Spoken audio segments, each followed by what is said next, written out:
Be a Big Boy, I Corinthians 16:13. By Pastor John Frederickson.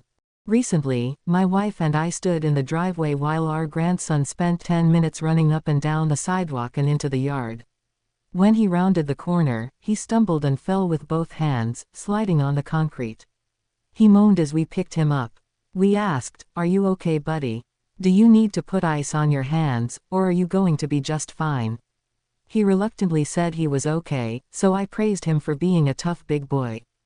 As the Apostle Paul closed his letter to the believers at Corinth, he instructed them, "Watch ye, stand fast in the faith, quit you like men, be strong," I Corinthians 16:13.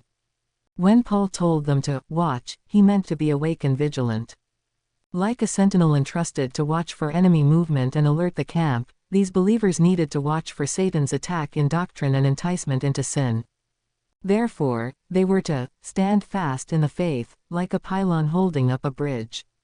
Even when the high waters of trials raged about them, they needed to remain unmovable in the sound doctrines they had learned at Paul's feet.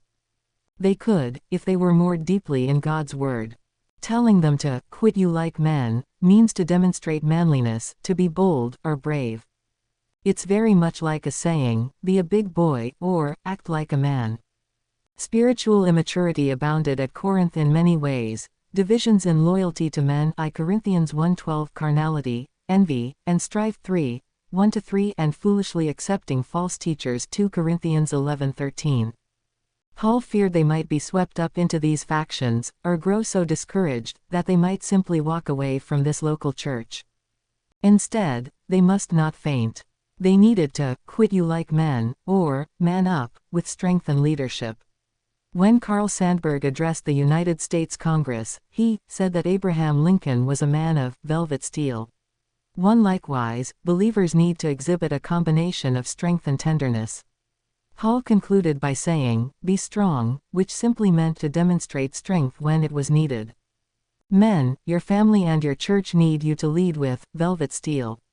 Be an example of strength, spiritual maturity, godliness, and tenderness. Quit you like men.